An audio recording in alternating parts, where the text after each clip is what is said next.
औज़ुबिल्लाहि मिनश्शैतानिर्रजीम बिस्मिल्लाहिर्रहमानिर्रहीम अस्सलामु अलैकुम वरहमतुल्लाहि वबरकातुहू।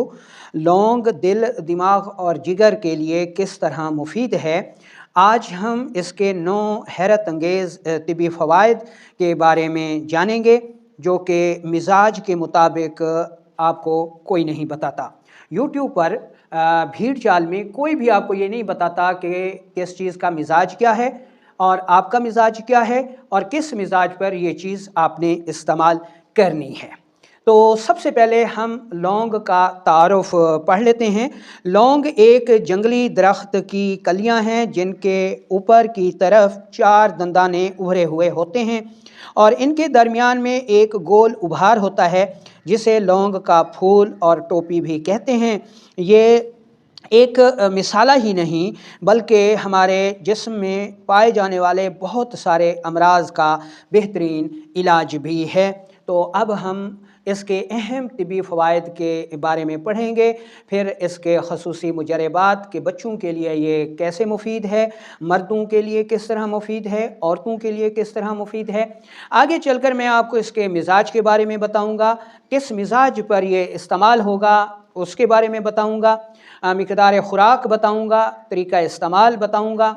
उसके बाद हम देखेंगे कि कौन से लोग इसका इस्तेमाल ना करें और फिर इससे तैयार शुदा अद्वियात जो कि हमारे दवाखाने से दस्तयाब हैं और इनको आप ऑनलाइन भी मंगवा सकते हैं। तो इसके अहम तिबी फ़वाइद की जाने बढ़ते हैं। तो इसका पहला जो तिबी फ़ायदा है कि लौंग मुक़व्वी क़ल्ब है। जब आसाबी तहरीक की वजह से जिसमें रतूबात की ज़्यादती होती है तो दिल फूल जाता है, कमज़ोर हो जाता है, उसकी पल्पिटेशन कम हो जाती है और ब्लड प्रेशर लो हो जाता है, ठंडे पसीने आते हैं। ऐसी सूरत में लौंग बेहद मुफीद साबित होता है। इसका दूसरा फ़ायदा देखें तो ये मुक़व्वी मैदा है। जब आसाबी तहरीक की वजह से मैदा में रतूबात भर जाती हैं तो जो मैदा का तेज़ाब होता है वो कम हो जाता है, जिसकी वजह से भूख नहीं लगती। अगर खाना खाया जाए तो वो हज़म नहीं होता।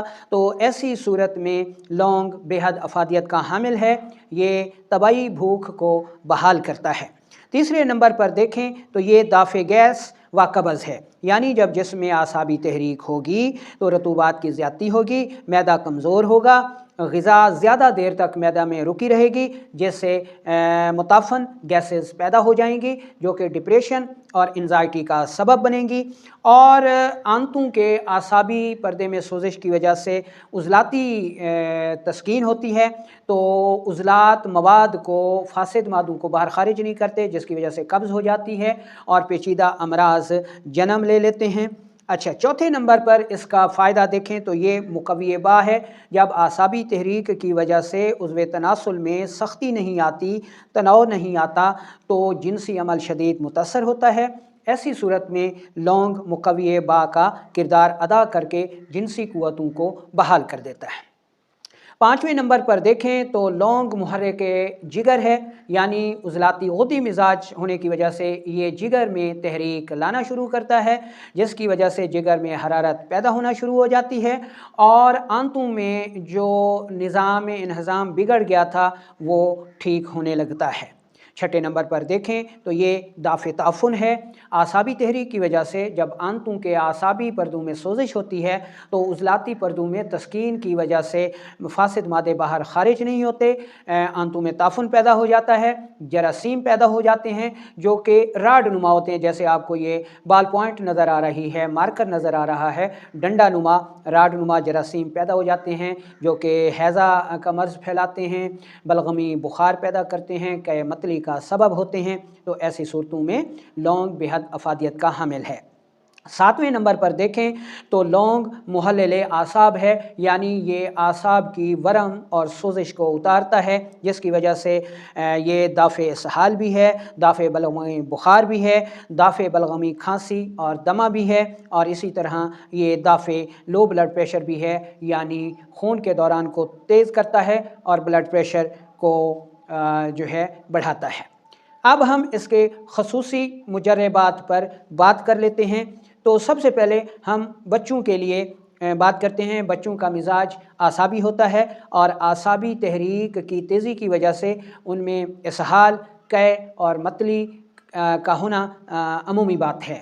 تو ایسی صورت میں آپ لونگ لیں، انتہائی باریک پاؤڈر کر لیجئے اور 1 سال سے لے کر 5 سال تک کے بچوں کو آدھی رتی شہد میں ملا کر صبح دوپہر شام دیں۔ اس سے گیس، قبض، افارہ دور ہوگا اور اگر اسہال ہیں تو وہ رک جائیں گے، یعنی اس کا 2 طرفہ فائدہ ہے کہ اسہال ہوں گے تو رک جائیں گے اور قبض ہوگی تو دور ہو جائے گی۔ بچوں کے لیے اس کے استعمال کا دوسرا طریقہ بھی نوٹ کر لیں کہ 2 عدد لونگ لے کر 1 کپ پانی میں قہوہ بنائیں، شہد یا گڑ سے میٹھا کریں اور 1 سال سے 5 سال تک کے بچوں کو 1 چمچ سے 2 چمچ صبح دوپہر شام استعمال کروا سکتے ہیں۔ تو بچوں کا بخار، بلغمی، کھانسی، قے، متلی وغیرہ کے لیے بے حد مفید ثابت ہوتا ہے۔ اچھا، مردوں کے لیے بات کی جائے تو مردوں کا طبعی مزاج چونکہ عضلاتی ہوتا ہے، اس لیے جب اعصابی تحریک شدت اختیار کرتی ہے تو ان میں انتشار، دباؤ اور سختی کی کمی ہو جاتی ہے، بلڈ پریشر لو ہو جاتا ہے، جسمانی دردیں ہوتی ہیں۔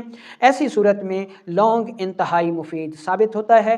2 عدد لونگ 1 کپ پانی میں قہوہ بنائیں اور 1 کپ صبح دوپہر شام استعمال کروائیں، یا پھر 2 لونگ آپ پانی سے بھی نگل سکتے ہیں صبح دوپہر شام، تو یہ ان تمام مسائل کو دور کر دے گا۔ اچھا، اب لونگ عورتوں کے لیے کس طرح مفید ثابت ہوتا ہے کہ وہ خواتین جن کو لیکوریا ہو، یا پھر جن کا بلڈ پریشر لو رہتا ہو، یا پھر جن کی ماہواری رکی ہوئی ہو، جسم موٹا ہو گیا ہو، تو وہ 2 لونگ صبح دوپہر شام پانی کے ساتھ استعمال کریں تو رکی ہوئی ماہواری جاری ہو جائے گی، لیکوریا رک جائے گا، موٹاپا دور ہونے لگے گا، اور اس کا خاص فائدہ یہ ہے کہ یہ شوگر کے مرض میں بھی بے انتہا مفید ثابت ہوتا ہے۔ اب ہم چلتے ہیں اور لونگ کے مزاج کو دیکھ لیتے ہیں۔ تو لونگ کا جو مزاج ہے یہ خشک گرم ہے، جس کو قانون مفرد اعضاء کی زبان میں عضلاتی غدی کہا جاتا ہے، اور اس کا استعمال اعصابی غدی سے اعصابی عضلاتی اور عضلاتی اعصابی امراض میں بھی کسی حد تک استعمال کیا جاتا ہے۔ مقدار خوراک کی بات کی جائے تو وہ لونگ کی مقدار خوراک 500 ملی گرام سے 1 گرام تک دن میں 3 بار مقرر کی گئی ہے۔ اگر جسم میں خشکی محسوس ہو تو اس کا استعمال کم کر دیں، یا پھر دودھ اور دیسی گھی کا اس کے ساتھ استعمال کریں۔ اب آتا ہے طریقہ استعمال کہ لونگ کو آپ کیسے استعمال کر سکتے ہیں۔ اس کا بہترین طریقہ یہ ہے کہ 2 لونگ لے کر پانی سے نگل لیں، یہ اس کا سب سے بہترین استعمال ہے، یا پھر اس کا پاؤڈر کر لیں اور 500 ملی گرام صبح دوپہر شام استعمال کر سکتے ہیں۔ اور اس کے استعمال کا تیسرا طریقہ یہ ہے کہ قہوہ بنا کر 2 لونگ 1 کپ پانی میں قہوہ بنا کر استعمال کریں۔ اس سے ایک تیل بھی کشید ہوتا ہے جو کہ فراری ہوتا ہے، یعنی اس کو کھول کے رکھا جائے تو اڑ جاتا ہے۔ اس روغن لونگ کے بھی وہی فوائد ہیں جو کہ لونگ کے ہیں۔ اب ہم چلتے ہیں اور دیکھ لیتے ہیں جی کہ کون سے لوگ لونگ کا استعمال نہ کریں۔ تو اس میں پہلے نمبر پر آتا ہے جی کہ وہ لوگ جن کو بواسیر خونی ہو وہ لونگ کا استعمال نہ کریں۔ دوسرے نمبر پر السر معدہ کے شکار افراد اس کا استعمال نہ کریں۔ تیسرے نمبر پر وہ خواتین جن کو حیض کی زیادتی ہو، حیض زیادہ آتا ہو، یا وہ خواتین جو حاملہ ہوں اور حمل کا 3را مہینہ چل رہا ہو تو وہ لونگ کا استعمال نہ کریں۔